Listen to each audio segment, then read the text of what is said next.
Councilmember Mills. Aye. Councilmember Moore. Aye. Councilmember Wilson Smith. Aye. Vice Mayor Kern.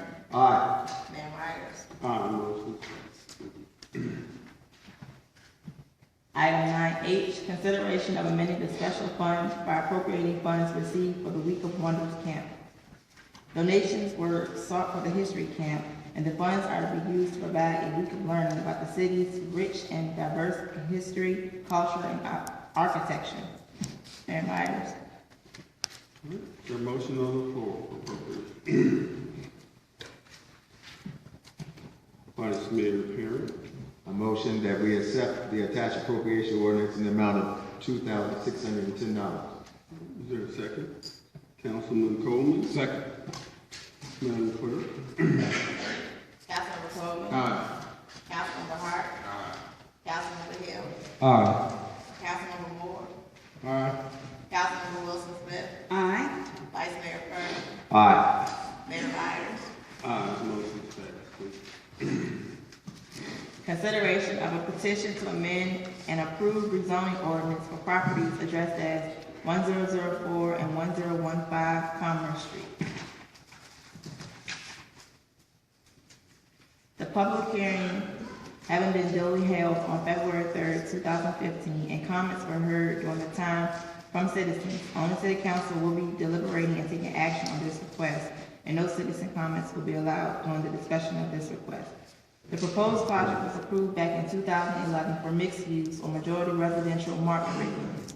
The property was never developed with the approved conditions of the rezoning request. The applicant is requesting that the previously approved rezoning will be amended to allow affordable housing units financed with the VHDA tax credit. This development proposal includes the addition of a third floor, subject to be approved by the Department of Historic Resources, and to have 90% of the units at affordable rents with only 10% market rate. Commercial space up to 10,000 square feet is being proposed with the uses limited to office, retail, personal service, restaurants, carry-out and sit-down, and small fabrication shops. This formerly used industrial building has been on the market for some time and has been determined to be too large for a single operator and obsolete.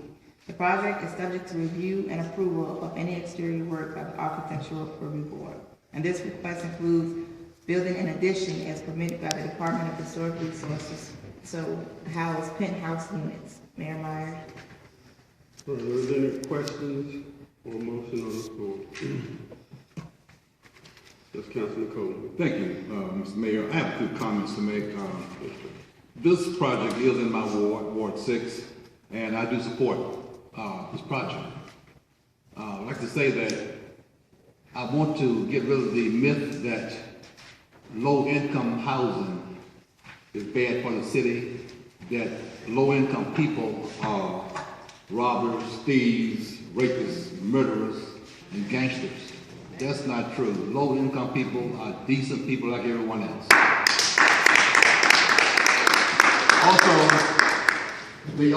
There are also people who cannot afford market rate apartments. They can only afford low income. For instance, we have nursing assistants, we have factory workers, we have secretaries, we have entry-level teachers, we have dental assistants, we have 40 soldiers that will be using the Titmus housing. Now, the income is between $18,000 and $30,000. The applicants will be screened. Again, we are not housing thieves and robbers. We are housing decent people who cannot afford market rate housing here in Petersburg. Also, the building is vacant. It's been sitting there for years. And this will also add a building back to our tax base. Also, the building is selling for over $2 million. All of this is going to our treasury. We are in the process of developing the Battersea neighborhood. We cannot develop the Battersea, West High Street, Henry Street, Commerce Street without developing this building.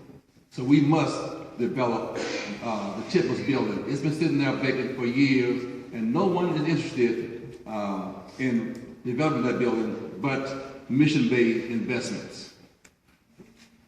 I'm asking my colleagues to approve the request, and in fact, Mr. Mayor, I make a motion that we overturn the Planning Commission recommendation and approve the request for a rezoning amendment for 1004 and 1015 Commerce Street. All right, is there a second?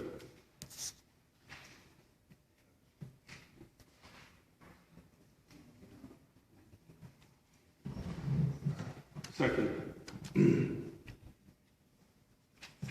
Madam Clerk, you would like to call the roll, but first, would you like to amend your motion, Councilman Coleman, that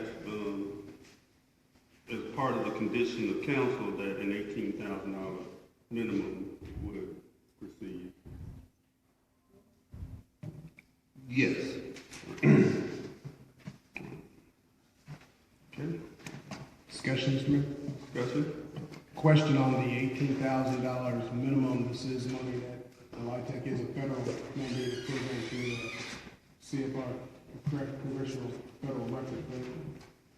Yes, but we could have Ms. Peters come up and to explain to council how that 18,000 minimum came about. I'd like to have her come forward so that all will understand what you're voting on.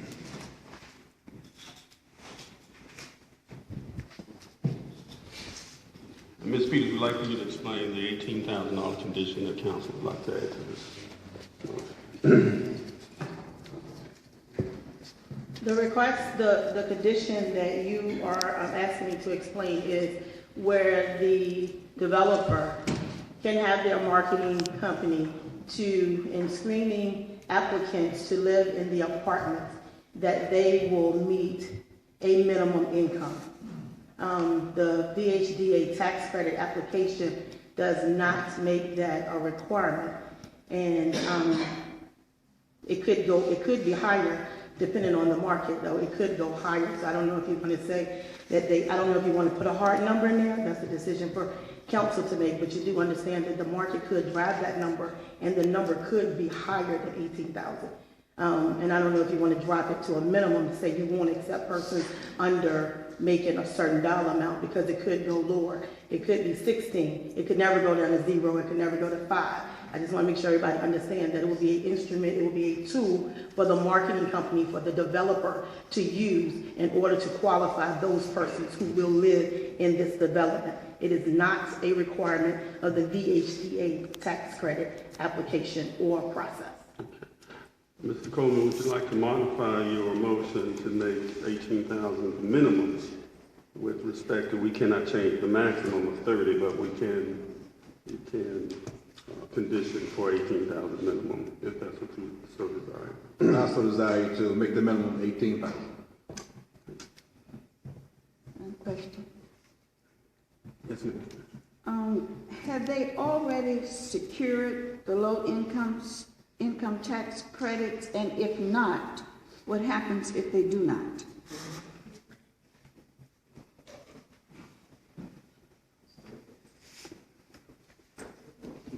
Ms. Peters. Mr. Mayor, can I ask the developer to come to the podium to answer that question, Yes, please? Mr. Whitford.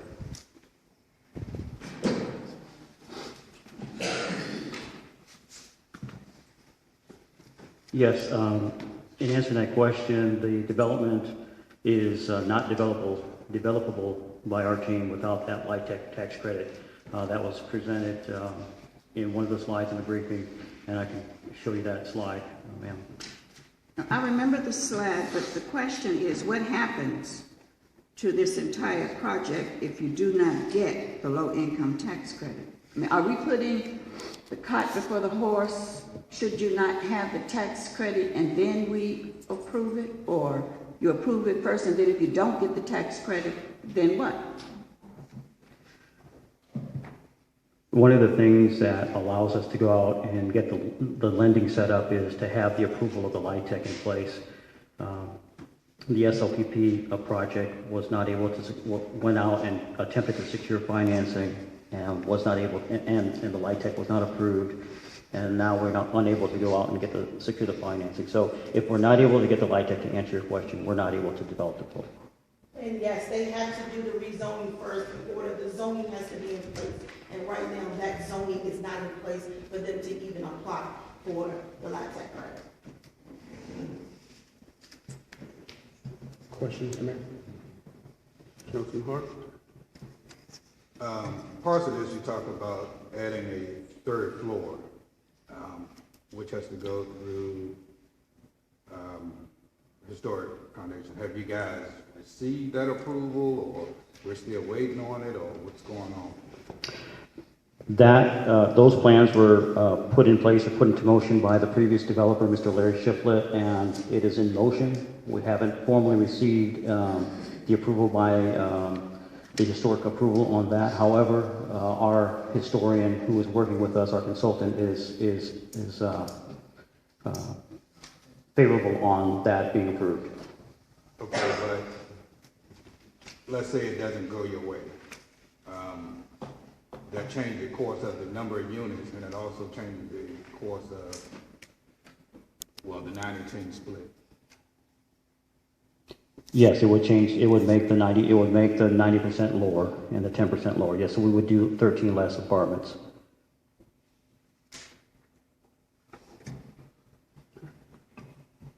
Councilman Moore? Thank you, Mr. Mayor. Question related to the LIHTC. Will this project accept vouchers? Yes, it will accept vouchers. However, with the income minimum, a person with a voucher solely would not qualify. They have to have an additional income in order to qualify. So when the individual or the family applies for the voucher, they go through the financial process and they're given a number. If their voucher number matches the amount of the lease fully, are you able to exclude them based on their income? Yes, they must have additional income in order to be accepted. It's the same with a market rate apartment. Income must, we can set income requirements to make it suitable for a renter to be able to afford the apartment. So you can exclude someone with a voucher just based on the income level that they provide, even though the voucher may cover the cost 100%. That's correct, because they have other expenses that will be incurred, so they have to have verifiable income.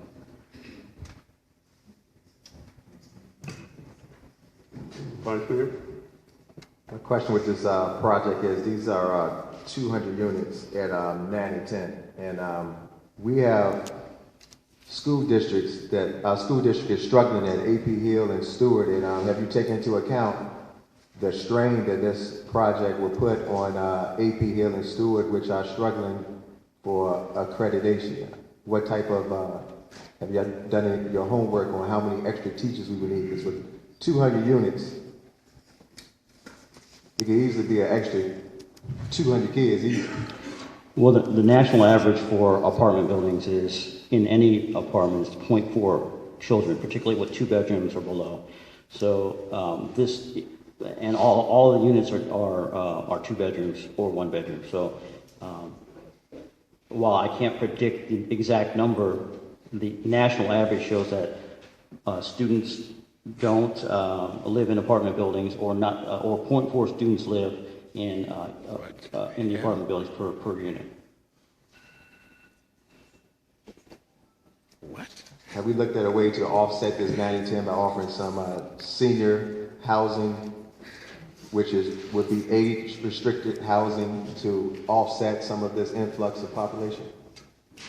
We have not looked at senior housing. We are certainly amenable to senior housing, but we have not looked at it. We have not looked at it. It was an option that we looked at.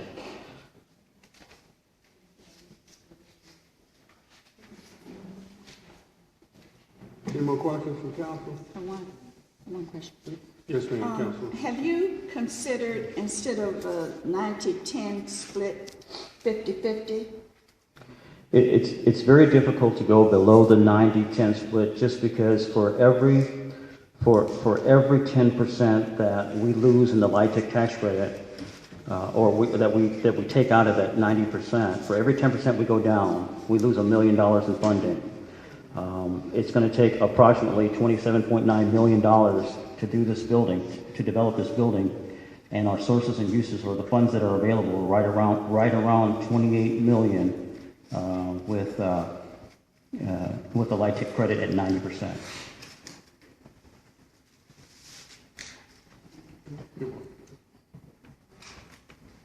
Councilman Moore. Thank you, Mr. Mayor. So, actuality, the 90-10 split is more about financing and being able to raise capital versus housing deserving folks. I mean, it sounds like this is more of a finance option. I mean, we had another project that was only 40% already financed to go with or without. It was already in a great community. Many pastors spoke in support of it. I was in support of it, but the project did not pass. So tell me why I should vote for this one in support of it if the number is more than twice the amount of the previous project that was brought to council. As Councilman Coleman stated, I think that the major issue is really the name of the program, low income. It really isn't low income individuals like we think of, or perhaps maybe thinking of. It's the professionals that we work with every day. So in our mind, the 90% is not a major issue, particularly if we are able to put the screening in place that we know that we are able to do. Now, you say it's not a major issue, but if we don't approve it at 90%, the project will not move forward. Is that correct? That's correct, sir. It's a major issue. More questions, Mr. Mayor? Madam Clerk, call the roll. Councilmember Coleman. Aye.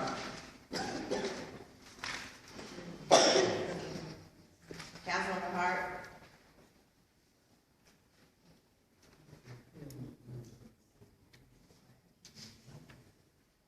No. Councilmember Hill. No. Councilmember Moore. No. Councilmember Wilson Smith. Aye. Vice Mayor Kern. No. Mayor Myers. Aye. Call the roll. 3 yeses and 4 noes. Motion fails. Motion fails. Thank you.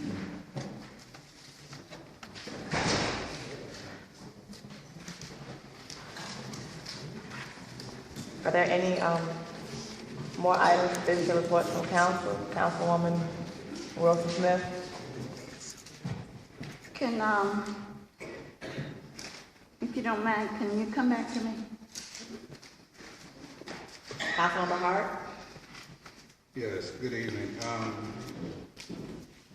As I'm looking at today's agenda, and I'm going back a few years, one of the things that I've had issues with is council and category funding. I would like to put on the table, recommend that we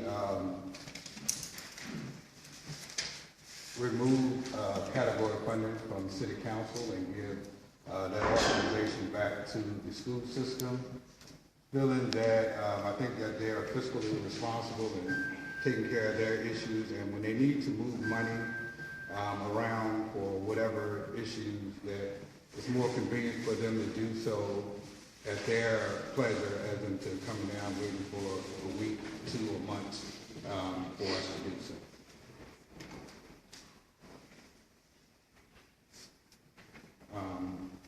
And also, I want to thank the city workers for cleaning up the streets, especially in the 7th Ward.